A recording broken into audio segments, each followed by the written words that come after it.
Hello aspirants, a very warm welcome to all of you.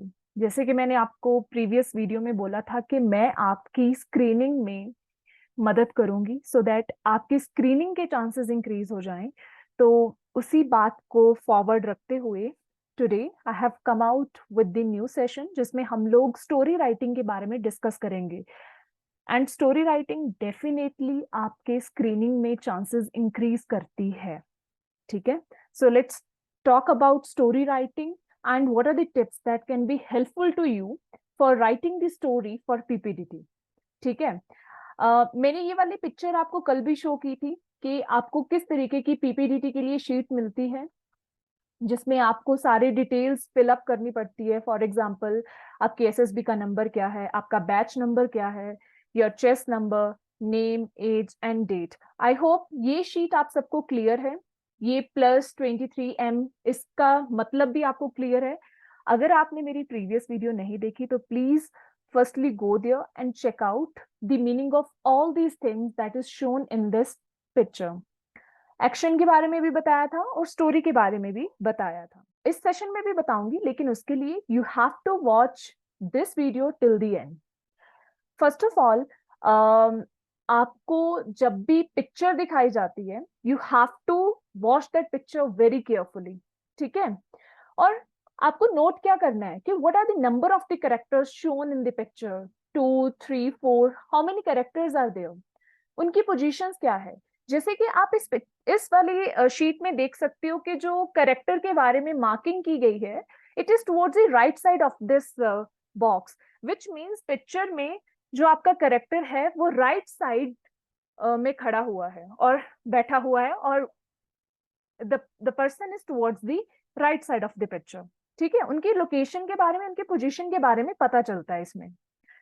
Then what is there age, sex, gender, mood in the picture, ये सब उसको ही represent करता है। मैंने कल भी बताया था, plus sign represents positive mood, 23 here will represent the age of the character and M represents the gender of the person shown in the picture, right? आपको अपने मेन कैरेक्टर को आइडेंटिफाई करना है। अब मान लो 2 या 3 कैरेक्टर्स अवेलेबल हैं picture में, आप कैसे मार्क करोगे अपने मेन कैरेक्टर को? जैसे आपने इस पिक्चर में देखा होगा कि उनको एनसर्कल किया गया है, आपको भी अपने मेन कैरेक्टर को एनसर्कल करना है। I hope it's clear. फिर आपको एक्शन ऑफ द स्टोरी लिखना है कि आपके अकॉर्डिंग उस पिक्चर में हो क्या रहा है, जिससे असेसर को भी एक आइडिया मिल जाएगा कि आपकी स्टोरी किसके रिलेटेड है। ठीक है, आई होप ये सब आपको क्लियर हो गया अभी। Moving ahead, what are the tips with which you can improve your story writing? First of all, आपको पिक्चर की माइन्यूट से माइन्यूट डिटेल्स को ऑब्जर्व करना है, एनालाइज करना है प्रॉपरली। जैसे कि ये पिक्चर शो की गई है, इट्स वेरी हेजी, और मुझे दिखाई दे रहा है there is one person standing here, second, third, fourth, fifth, six, so many people are there. लेकिन हम सब करेक्टर्स को नहीं मार्क करेंगे अपनी पीपीटी शीट में। We have to pick out 2 और 3 करेक्टर्स। ठीक है, और आपको एक मेन करेक्टर को चूज करना पड़ेगा। जो आपको 30 सेकेंड्स मिलते हैं पीपीडीटी की जो हेजी पिक है देखने के लिए, आपको उसको प्रॉपरली यूटिलाइज करना है so that you can get all the basic and small details. जैसे कि यहाँ पर एक ट्रक दिख रहा है, यहाँ पर एक गाड़ी दिख रही है, तो आपको वो सारी डिटेल्स अच्छे से ऑब्जर्व करनी है। ठीक है, do not mark more than 3 to 4 characters on the sheet. मैंने आपको अभी बताया है कि आपको सारे के सारे कैरेक्टर्स नहीं मार्क करने हैं, आपको 2, 3 ही कैरेक्टर्स वहां पर शो करने हैं। अगर आप पूरे के पूरे मार्क करोगे तो इतनी छोटी सी स्पेस में तो वो बहुत ही कंजेस्टेड हो जाएगा ना, it will not look appropriate over there. So it's always better you pick up one main character, right, और उसके बाद 2 या 3 उसके साथी जो हेल्प कर सकते हैं उसको उस स्टोरी में। आई होप इतना क्लियर हो गया आपको। मूविंग अहेड, मेन थिंग, अब देखो, the hero should be of your age as possible. मान लो आपकी पिक में आपकी बड़ी एज से भी लोग दिख रहे हैं, आपको आपके ऑपोजिट जेंडर के भी लोग दिख रहे हैं। आपको क्या करना है, ऑलवेज ट्राई कि आप ही के जेंडर का जो करेक्टर है वो आपका मेन हीरो हो, और आप ही की एज का जो करेक्टर है वो मेन हीरो निकल कर आए। ठीक है, इसका मतलब क्या है? Because it signifies at the end of the day वो हीरो कौन है? वो आप हो। ठीक है, वो आप हो हीरो, और वो हीरो आप ही की क्वालिटीज को प्रेजेंट करेगा। तो इट्स ऑलवेज इंपॉर्टेंट कि आप most of the time hero को अपनी एज का ही बताएं और अपने जेंडर का ही बताएं। आई होप इट्स क्लियर। अब स्टोरी का कोई पास्ट होना चाहिए, प्रेजेंट एंड फ्यूचर। अगर आप लोग स्टोरी आप लोगों ने पहले लिखी है तो आपको पता होगा ये कितना इंपॉर्टेंट है। पास्ट का मतलब कि हुआ क्या है, प्रेजेंट का मतलब आप अभी क्या कर रहे हो, आपके एक्शंस क्या हैं, what are the solutions, what are the things you are doing. And future के लिए, फ्यूचर का मतलब है आपको उसको एक एंडिंग भी देनी है कि उसका एंड में रिजल्ट्स क्या निकल कर आ रहे हैं। ठीक है, तो this is what I mean by it should have a past, present and a future. The story should be natural, logical and realistic. आपको कोई भी ऐसी स्टोरी नहीं लिखनी है जो कि फिजिबल ना हो, जो कि पढ़ने में ही लगे यार ये क्या लिखा है, मतलब कि which is very impractical kind of the story. ऐसी नहीं लिखनी है आपको। आपको हमेशा एक लॉजिकल स्टोरी ही लिखनी है। ठीक है, कई बार आपको लगता है कि स्टोरी में कोई प्रॉब्लम है, तो माय डियर कैंडिडेट्स, अगर आपको प्रॉब्लम लग रही है तो उसका सोल्यूशन भी प्लीज जरूर लिखें। ऐसा ना हो सिर्फ प्रॉब्लम लिखकर ही उसको छोड़ दो। That will not be helpful to you in getting screening, अगर आप सोल्यूशन नहीं लिख रहे हो। जस्ट इन द केसेस अगर आपको लग रहा है कि उसमें एक प्रॉब्लम है, उस पिक्चर में कोई प्रॉब्लम शो की गई है, whatever action you have initiated in your story, the action must be completed also by the end of story. Very very important point. अब इसका मतलब क्या है? मान लो आपने बिगनिंग में कहा कि मेरा स्टूडेंट, जो मेन करेक्टर है वो स्टूडेंट है, जब वो कोई ऑफिस गोइंग पर्सन है, and he has some important project और इन हिज कॉलेज और इन हिज ऑफिस। ठीक है, बट जब रास्ते में जा रहा था उसने देखा कि there is an accident that has occurred just before he has arrived there. तो अब ऐसा नहीं होना चाहिए कि आप उस एक्सीडेंट में लोगों की हेल्प करने में ही रह गए। आपको जो प्रोजेक्ट है उसके बारे में भी बताना है, क्योंकि आपने इनिशियली क्या बताया, आप ऑफिस जा रहे थे, जो आप कॉलेज जा रहे थे, और आपका वो इंपॉर्टेंट डे था बिकॉज आपको अपना प्रोजेक्ट प्रेजेंट करना था। ऐसा ना हो आपकी स्टोरी सिर्फ इस एक्सीडेंट के अराउंड ही रह जाए, और जो आपने इनिशिएट किया था कि मैं तो ऑफिस जा रहा था because I had a very important project to present, और आप उसकी एंडिंग भी ना बताओ, इट विल शो कि आपका एक्शन इनकम्प्लीट है उस स्टोरी में। ठीक है, तो वो नहीं शो करना है आपको। जो आपने इनिशिएट किया है उसको एंड भी करना है। जितने भी एक्शंस आपने इनिशिएट किए हैं, जितने भी आपने टास्क उस स्टोरी में इनिशिएट किए हैं, उनको एंडिंग भी देनी है। I hope it's clear to all of you. Okay, moving ahead. यार हम लोग क्या करते हैं, हम सोचते हैं यार मेरा कोई फ्रेंड गया था एएफएसबी में, उससे पूछती हूँ कि पिक्चर कैसी दिखाई गई थी लास्ट टाइम, और जब मैं खुद गई थी what kind of picture was shown over there. तो हम उसके बेसिस पे ना स्टोरीज बनानी शुरू कर देते हैं अपने दिमाग में कि अगर ऐसी पिक्चर आ गई तो क्या लिखूंगी, अगर वही सेम आ गई तो मेरी स्टोरी मान लो मैं लिख कर ही रखती हूँ। हमें एसएसबी बोर्ड्स की स्टोरीज या पिक्चर्स के ऊपर नहीं जाना चाहिए। What I feel practically what is important, what ever is happening around you, आपकी सराउंडिंग्स में जो हो रहा है, आपकी लाइफ में जो इवेंट्स हो रही हैं, आपकी जो अचीवमेंट्स है, वो भी तो एक स्टोरी है ना। आप उसके ऊपर लिखिए, आप उनको सिनेरियो समझिए और उनके ऊपर स्टोरी लिखिए, rather than asking your friend जो अभी कॉन्फ्रेंस आउट होकर, स्क्रीन आउट होकर, जो रिकमेंड होकर आया है कि यार मुझे बता दे जिस एसएसबी में तू गया था वहां पर पीपीटीटी के लिए कौन सी पिक दिखाई गई थी, सो दैट मैं तैयारी कर लूं। ऐसे आपके चांसेस नहीं एनहांस होंगे। लेट मी टेल यू, ठीक है, आपको स्टोरी राइटिंग की प्रैक्टिस अपने आसपास की सराउंडिंग्स के सिनेरियो से ही करनी पड़ेगी। ठीक है, that will help you to be more creative and to be a more good story writer. I hope this is clear to you. ठीक है, फॉर एग्जाम्पल जैसे मैंने कहा लाइफ की अचीवमेंट्स, लाइफ के events, most of us we are graduates. ठीक है, हम ग्रेजुएशन के बाद ही अपनी सीडीएस एफकेट के लिए जाते हैं, जहाँ ND after 10+2 we go to NDA. तो हमने कॉलेज में इवेंट्स तो काफी की होगी, अपने स्कूल में इवेंट्स की होगी during this final day of the school. School के जो प्रेपरेटरी काफी सारे फेस्टिवल्स होते हैं जहां पर हम खुद हाउस कैप्टन, स्कूल कैप्टन की तरह एक्ट करते हैं।